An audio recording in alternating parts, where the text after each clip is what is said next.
Here we go. Man versus Brewz. Chug challenge number 1. Pass my cup.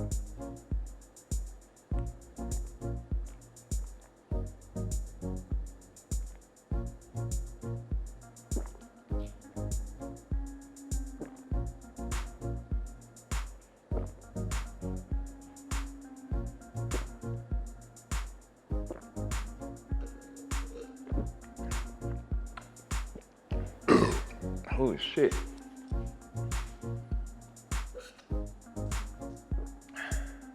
What's going on, everyone? It's your boy WhoKilldkenny from Man vs. Brewz, powered by Pass My Cup. And today we are brewing the chocolate cherry stout. It's winter time, so we gotta do a winter beer. Before we get into the clip, make sure you subscribe, make sure you like the video, make sure you show support, and pass my cup. Yeah.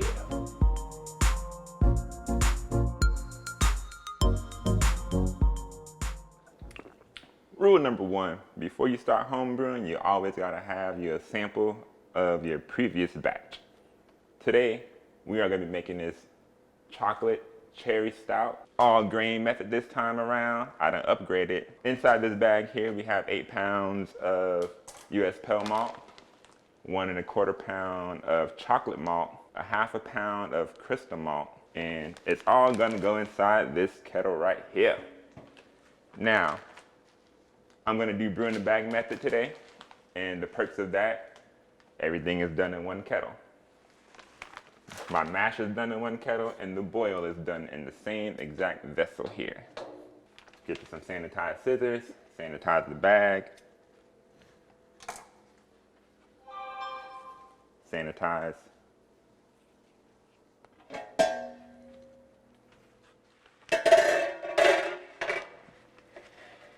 Almost spilled my drink over there.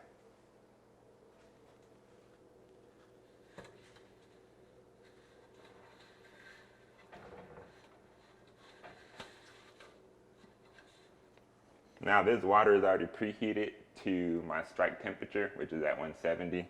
Once I add these in there, my temperature of the water is going to drop down to about 150, 158, somewhere in that area. And then we're going to let it sit inside the kettle for an hour and let the hot water pretty much break down these starches and convert them into sugars. And we're going to use those sugars to make the beer.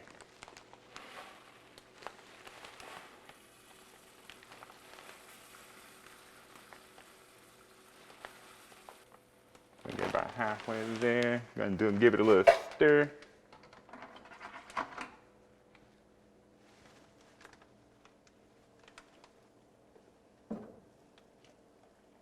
And we're gonna stir this up so we don't get any dough balls. We definitely do not want any dough balls. We want all this to be nice.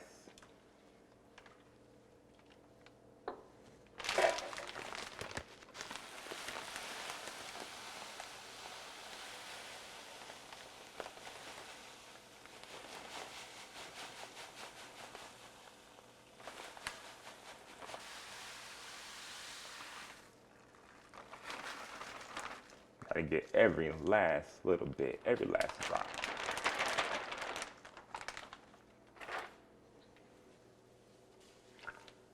Look at the flick of the wrist.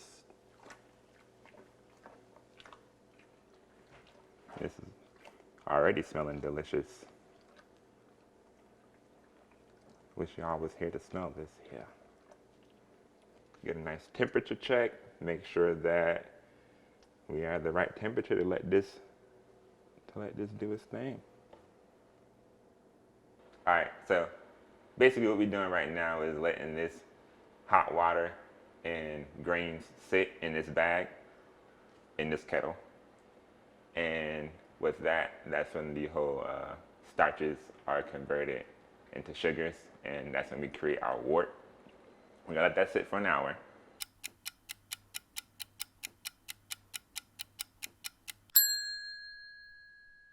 Voila, mash is complete.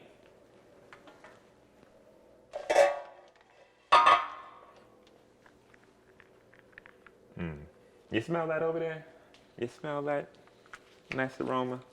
So basically right now what we're doing is removing the grains from the kettle. Ooh, this shit is heavy. Ooh.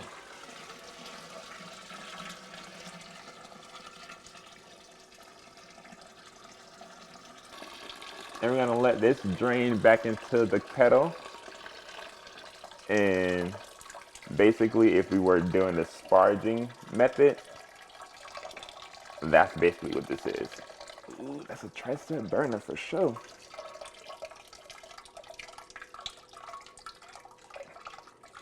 I can already smell the chocolate malts in here. Now you could get a strainer during this part right here, but I like to earn my brews. I like to get a little workout in. After this drains out, I'm going to increase the temperature to 170, and that's going to be our mash out. And basically what that does is prevent the starch conversion. Got to squeeze it all out, get every last little bit. So now, since I removed the grains from the kettle, I'm going to bring the kettle up into a temperature of about 170. I'm going to let it sit there for about 10 minutes, and that's called the mash out. And that's pretty much going to lock in all the flavors that I have in the kettle right now.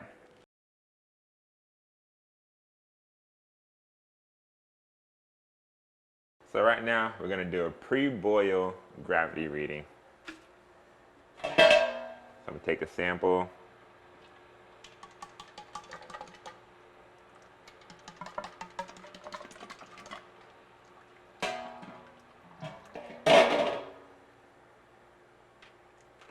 Hot.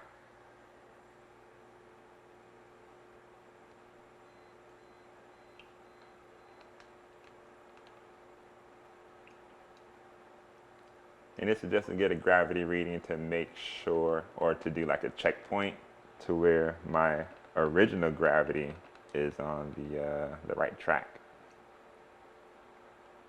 So we're gonna let this cool down to about 60 degrees, 68 degrees. Do a gravity reading.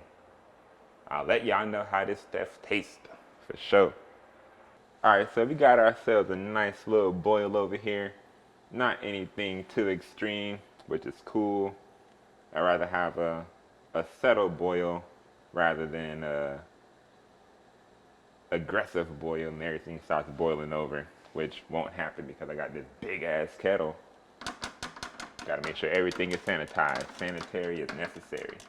Excuse me.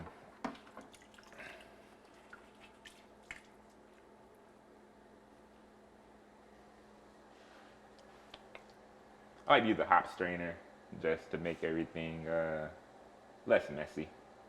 So we're gonna do the 60-minute addition of hops. It's some Magnum hops over here. And we're gonna do half an ounce. So pretty much half this bag.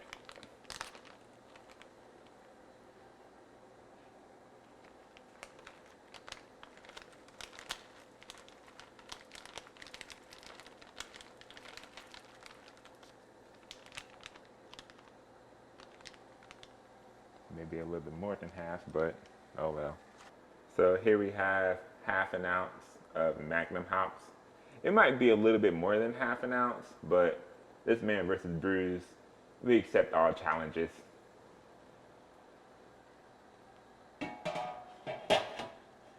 So we just added the 60-minute hop addition in there.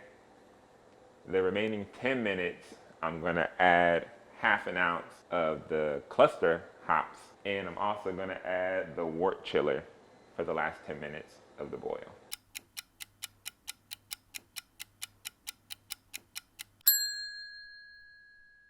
So right now we are putting the wort chiller inside this wort right now. You want to do that with the last remaining 10 minutes, and that's pretty much to sanitize the wort chiller.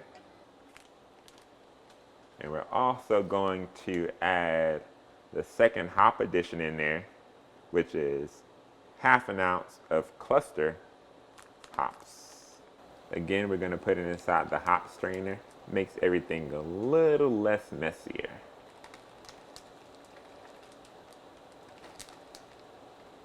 That's a nice smell on there for sure.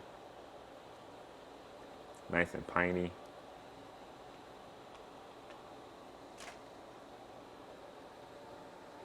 Then we're gonna let this sit for 10 minutes. So right now, we have the wort chiller inside the wort kettle, and it's basically cooling down the wort. And it's cooling down the wort to an appropriate temperature so I can pitch the yeast. The temperature I'm looking for is about 70 degrees. So basically it's going from a boil to 70 degrees, and you want to have that happen within about 15 minutes. So time to chill. Now it's time to take the pre-boil gravity and see if the numbers are adding up the correct way. Also, taste testing time.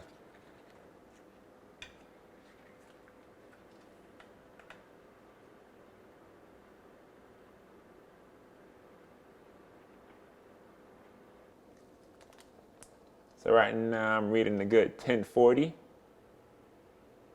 So right now we're reading the 1040. The recipe calls for a 1045, so it's a little bit off, but it's still gonna be some good beer for sure. Time to taste it.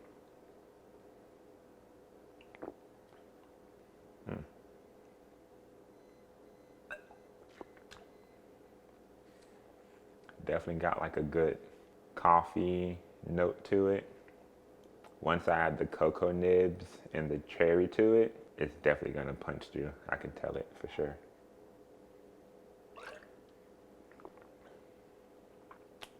Decent body. Once that carbonation hits it, it's gonna be full. To be continued.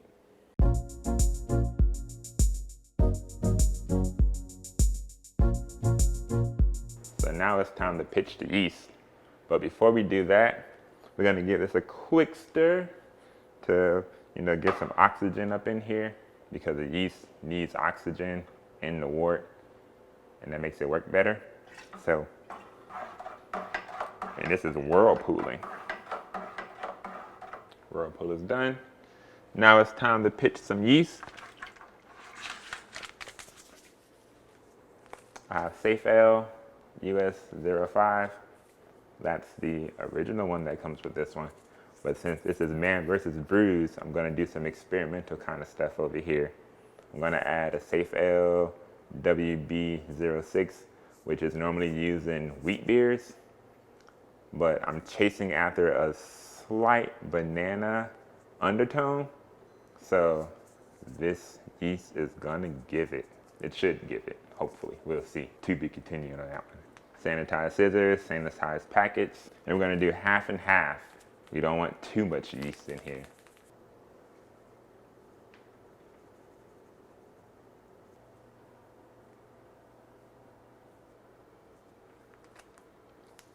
Man versus Brewz, experimental kind of things over here. You're gonna see what's gonna happen.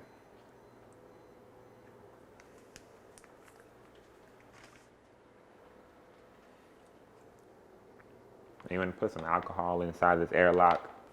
You could do alcohol or Star San, but Man versus Brewz, alcohol. And this basically stops anything from getting inside while fermentation is going on.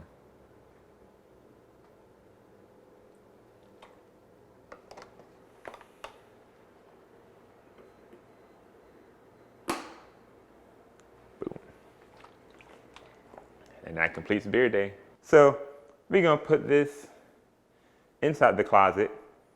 You wanna store this in a place that's nice and dark, because we don't want any light to penetrate through here, because the yeast, they like to work in the dark. Any light could give off flavors and mess up the beer. We just spent all day brewing this shit. We want to keep this nice and clean. So away you go.